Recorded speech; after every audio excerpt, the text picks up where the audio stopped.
आज बड़ सौभाग्यशाली आम समस्ते जे गोटे हठात चिन्मयी माँ को सहित आम गोटे जगह को आसचु से जगह विषय किसी आम शुणा ये बाबा बस बाबा दंडवत प्रणाम ये जगह विषय आपण विषय किसी दीपद कहतु आम जाना आपण मान समस्त को प्रणाम जनाऊे आम समस्त बड़ सौभाग्यवान आपण मैंने ये पीठ को आसपाई मु समस्त को साधुवाद ज्ञापन करुच्ची। ये हूँ पवित्र सिद्धपीठ सिद्धगिरी आश्रम महापुरुष श्री श्री अवधूत महात्मा सिद्धशाल निवासी आड़ीबन दास महाराज ये हूँ पवित्र सिद्धस्थान एवं समाधि क्षेत्र मध्य। ये पीठटी बहु प्राचीन पीठ। ये पीठरे महापुरुषंकर साधनार क्षेत्र अच्छी समाधि क्षेत्र अच्छी तत्सहित पीठर देवादेवी माने पूजित होती। माँ पूर्णमासी पीठदेवी अच्छा आराध्य महाप्रभु जगन्नाथंकर चतुर्धा श्री विग्रह आराध्य पूजा पाँच राधा माधवंकर श्री विग्रह पूजा पूजित होती। तत्सहित यज्ञ मंडप रही वर्षरे विश्व कल्याण निमित्त यज्ञ आयोजन करा जाय है। महाप्रभुंकर पाखरे हनुमान जी अच्छा बजरंग बली हनुमान जी मध्य पूजा पाँच। वर्षर विभिन्न समय पीठरे बहु कार्यक्रम अनुष्ठित होता है पर्वपर्वाणी अनुष्ठित होता है। ओडिशार बहु प्रांतर कोण अनुकोणरू बहु भक्त मैंने पीठ को आसी था। 400 वर्षर ऊर्ध ये प्राचीन पीठरे गुरु परंपरा महंत परंपरा वर्तमान पीढ़ी रे वर्तमान महंत दायित्व सेवा दायित्व निजे अच्छी जगार प्रभु गुरुदेवंकर सेवारे कार्य अच्छी। तेणु आपण मोर बड़ सौभाग्य आपण मैंने समस्त आसी पहुँचले ये पीठ को आई पवित्र पीठरे आपण मानकर से भली सबुबले ठाकुर पाखे आपणकर उपस्थिति एवं आपणकर श्रद्धा सदिच्छा थाऊ या पाथेय करी आम मैंने निश्चित भाव में आपण निकट कृतज्ञ। आपणकर शुभ नाम टा परिचयटा मोर नाम बाबाजी विश्वनाथ दास। अच्छा केमती कौन आपन को ये आध्यात्मिक लाइन को केमती आसले किसी अनुभूति दिलो तो ये पीठ को सेमते गोटे थर आसी माँ सहित तापर ठारू ये पीठरे रविवार गुरुदेव कृपारू गुरु आज्ञा ये पीठरे रविवार सौभाग्य लाभ कली और गुरु पाखु किसी शिक्षा लाभ करिवार सौभाग्य पाइली। तेणु से गुरुंकर कृपार आज सेवा करिवार सौभाग्य मिली ये पीठर दायित्व मिली। तेणु समग्र ओडिशा रे पीठ एक प्राचीन पीठ सनातन धर्म प्रचार क्षेत्र में यार बहु भूमिका निर्वाह करिशा राज्य में। तेणु समस्ते ये पीठ को प्रायतः सिद्धि लाभ करने निमित्त दर्शन निमित्त आसी था। तेणु यार नाम सिद्धगिरी ठाकुर अभिराम परमहंस आरंभ कर बहु सन्यासी साधु सन्त पर्यंत पीठ को आसी। ये पीठ एक प्राचीन पीठ है तो समस्त जगह को आसी। तेणु आपर उपस्थिति आज आहरी आनंद देती समस्त आपको धन्यवाद। धन्यवाद बाबा। आम पाखे आम गण में आउ जड़े महाराज जी अच्छा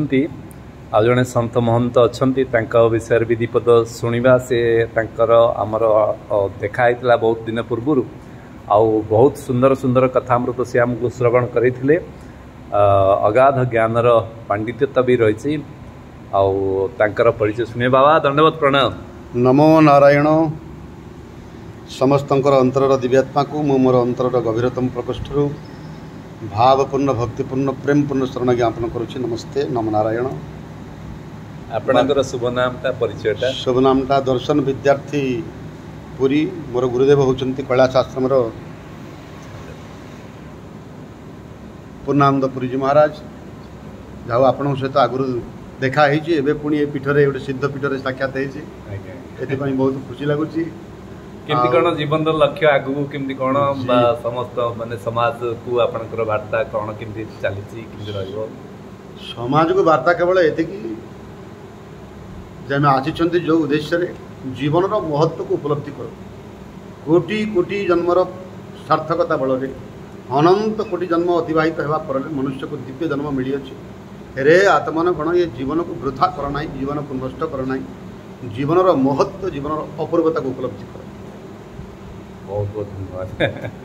आमर पूजनीय गुरुमा ये आमर आदिमाता चिन्मयी देवी जी भी आम प्रांगण अच्छा आमर केड़े सौभाग्य माँ आपण दीपद किसी भी अमृतवाणी आमको टे श्रवण करेबे जे आपण लक्ष्य योजना कौन सब रही। जय गुरुदेव। मोर लक्ष्यटा हूँ मत जोड़ा प्राप्ति सत्यर आमर चैतन्यताटा आ ईश्वर कौन से सत्य ब्रह्म सत्य आउ से ब्रह्म परब्रह्म ये सब ज्ञान आम जी कि आम निजे स्वयं भगवान आम तो से ज्ञानटा समस्ते से सत्यटा जानतु मोर यहीटा इच्छा सत्यटा न जानला पर्यंत जीवन दुख कष्ट दूर हेनी तो योग आ ध्यान माध्यम आम सत्यर अनुभूति करिपारिबा आ समस्त पुरुष स्त्री समस्त एटा सुविधा अच्छी easy way to achieve enlightenment in this one life एटा मोर ताने मत जो प्राप्ति चाहूँगी समस्ते यहाँ प्राप्त करूँ आ जीवन में सुख शांति आनंद रुहतु आ संसार था या फिर ब्रह्मचारी की सन्यासी की जातु समस्त एटा अधिकार अच्छी घटना को घटना स्थली जीवन में घटना घटी लाइन को हठात आसिले ना एटा तो पूर्व जन्म रही गोटे जन्म अचानक केबे हुए नहीं तो पास्ट पूर्व जन्म रे मु सिद्ध थिली मोर सिद्धि प्राप्ति थिला सेटा छोट बेलू मते से मु जान नथिले एटा मु सिद्धि जिनसटा यूज करूची तो मो बॉडी को सुन कर दे कि मोर गोड़े जो बिना एनेस्थेसिया दे कि स्टिच कराई थिला मु देखुथिली आखि फुला आखि रे सेतले मु 6th क्लास थिली छोट थिली तो से जहा कट थिला ताकू स्टिच करले मु सेटा मु भाबिली जे जदी मु बॉडी रे फील करबी तो मत बथा हे आदि बॉडीटा छाड़देवी तो मु मो अंटारू पूरा गोड़टा को मरई देथिली तो पूरा मो आखि सामने से माने पूरा स्टिच कले जंती जो बरा गुड़ा बोरी गुड़ा जंती स्टिच करती तो सेटा मु देखी तो डॉक्टर माने कहते छुआर बहुत ताने हिम्मत अच्छी बहुत पेसेंस अच्छी से माने एमती कहले किंतु मु सेतलु जान नथली जे एटा कोन टिके बड़ हो जानली जे एटा मोर गोटे पूर्व जन्मर सिद्धिटा को मु यूज करिछि बॉडी छाड़ी देबार तो यहाँ गोटे सेमती मुझे जोड़ा कहूली फ्यूचर जिनसा जमती कि थरे मो पापा गोटे बही नहीं कि कड़े जाऊे से हस्तरेखा बहीटा थिला मो नानी घर को जाऊे मुझे कहली ये बहीटा नियनी से आमर नाला कार थिला आ ये बहीटा जदि घर ये जाइए आसबनी तो से जेहेतु आमर नाला मुझे चाहूँ से न आसू को देवार से रिटर्न तो किंतु बापा कहले नाई मु जिम्मेदारी नहीं कि नौचे तो विश्वास करूनु तो बापा एमती कहीकि नेले आ बही जो गले से गायब हो गला कहीं के घर को आसी ना किए से बहीटा को किए धरी ना बही गायब हो गला तो किसी मुझे जहाँ कहूली से सब सत होता से बेलू तो फोन नाला जे किए घर को आसवे कौन करेंगे आ चिठी भी तो सप्ताह पर पहुँचुला से मुझे आगु कहीदे जो अमुक लोक अमुक दिन में ये आसवे ये जिन गुड़ा से केमती कौन होता पर बड़ हो जानलु जे एगुड़ा गोटे गोटे सिद्धिर मु यूज करी पर जिते सडनली मत 26 इयर्स 27 बेलू अचानक मोर ब्रह्म अवस्थाटा आसीगला चैतन्य शक्तिर मु भरपूर और मुझे एकला अच्छे द्वितीय कई ना ये अनुभूतिटा जो है तो से फिलिंग्स तो मुझे ना कौन से बही पढ़ी ना के भगवत गीता पढ़ी ना गुरु पाखु जाइए तो ये ब्रह्म शब्द भी मो भीतर नाला हाँ ये शब्दटा भी मो भीतर मुझे जापार नी अहम ब्रह्मस्मि जिनस गोटे कौन है खाली मुझे से मो भाषा कहूँ से मो भाषाटा यूज कर अनुभूति कली है तो मुझे अच्छी द्वितीय कहीं ना पूरा विराट जमी बॉडीटा फुली जाइए मु पूरा विराट हो जाइए तो से जो क्षणटा किसी कौन है मत मजा आसला तार से बार बार है तो से बार बार है सृष्टि भी एमती जे आमको साहाय्य करे से अवस्थाटा चैतन्य अवस्था केमती आम सब बेले से अवस्था रही पारिबा कॉन्शियसनेस तो सृष्टि एमती किसी है मत योग मध्यम जावाई पड़ा योग को आगु योग करूँ तो से क्रिया योग से भितर गुरु मत दर्शन देले मो गुरु होती महाअवतार बाबाजी तो सी जो मो भितर दर्शन देले से जिनस गुड़ा मोर जो एपट सेपट सब सजाड़ा हो नाला एपट सेपट शक्ति गुड़ा यूज करी से गुड़ा पूरा एकठी करके से ध्यान मारे केमती पाँचटा जड़े ताने मूलाधार सहस्रार पर्यंत चक्र सब खोल आ जड़े पूरा 0 ରୁ 100 केमती गति कर से जिनसा भगवान का कृपार गुरुदेव का कृपार शिक्षा है तो मते जो आनंदटा मिलुछि मु चाहूँगी से आनंद सुख समस्ते रुहतु गृहस्थ की भी रुहतु स्त्री लोक झील मैंने भी समस्ते पुरुष लोक समस्ते से आनंदटा केमती जी जो उठी था जे जो कर्म था से पॉसिबल अच्छी यहाँ मोर तान मेसेज जी जो उठी था योग ध्यान मध्यम केमती से धर्मटा से कौन करूली से जिनसा मोर ताने थिला सेटा हूँ धर्मटा से मत जनइबार अच्छी से चाहूँगी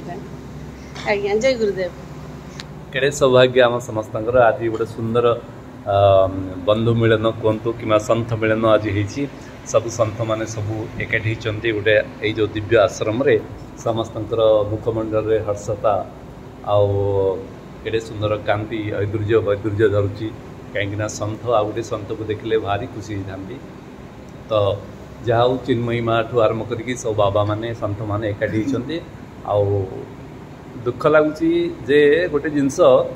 ए संसार रे मठ मंदिर चर्च गिरजा गुरुद्वार आउ गुरु सन्थ महंत जेतिकी मात्रा पूजा पाठ कर्मकांड दान पुण्य ये सब चली सेतिक मात्रा धर्म बढ़ी बढ़ी जावा कथा किंतु सेतिक मात्रा पुणी उल्टा अधर्म बढ़ी बढ़ी चलुची जेतिक मात्रा सब शिक्षा बढ़ी बढ़ी चलती शिक्षा अनुष्ठान स्कूल कॉलेज विद्यालय महाविद्यालय पोथी कलम इत्यादि इत्यादि आउ टीचर्स माने शिक्षक माने अध्यापक माने इत्यादि बढ़ी बढ़ी चलती सेतिक मात्रा आमर शिक्षार जागृत हवा कथा किंतु समाज रे अशिक्षित वर्गंकर संख्या बढ़ी बढ़ी चलती तो जेतिक मात्रा सबू आमर चिकित्सालय डाक्तर एमाने कर संख्या बढ़ी बढ़ी चलती सेतिक मात्रा पुणी रोग आउ रोगी कमी कमी जावा कथा सेतिक मात्रा आहरी रोगी रोग बढ़ी बढ़ी चलती तो आर मूल कारण बहुत गुड़े खोजागला आलोड़ीय सर्वशास्त्राणी विचार एच पुनः पुनः बारंबार विचार करागला तर्जन करागला देखागला जे आर मूल कारण हूँ आमर सद्विचार बा सद्विवेकतार अभाव आ किछि नहीं बुद्धि समत बाहर अच्छी कि सद्बुद्धि नहीं विचार समत बाहर अच्छे कि सद्विचार नहीं ज्ञान समत पाखे अच्छी किंतु सद्ज्ञान नहीं बा ज्ञान को सद्विनियोग कर पारना बुद्धि को सद्विनियोग कर पारना विवेक को सद्विनियोग कर पारना तेणुक बारंबार ये सबू मूल कारण हूँ सत्संगर अभाव तेणुक कहुई बारंबार कहुई जे बिन सत्संग विवेक न होई राम कृपा बिन सुलभ न सोई सत्संगति मृदुमंगल मूला सोई फल सिद्धि सब साधन फूल इत्यादि तेणुक अहोभाग्य ये बारंबार संत मानकर जो मिलन होची आमे समस्ते एमानकर सानिध्य रही समाजर कल्याण कथा चिंता करछे। जय गुरुदेव।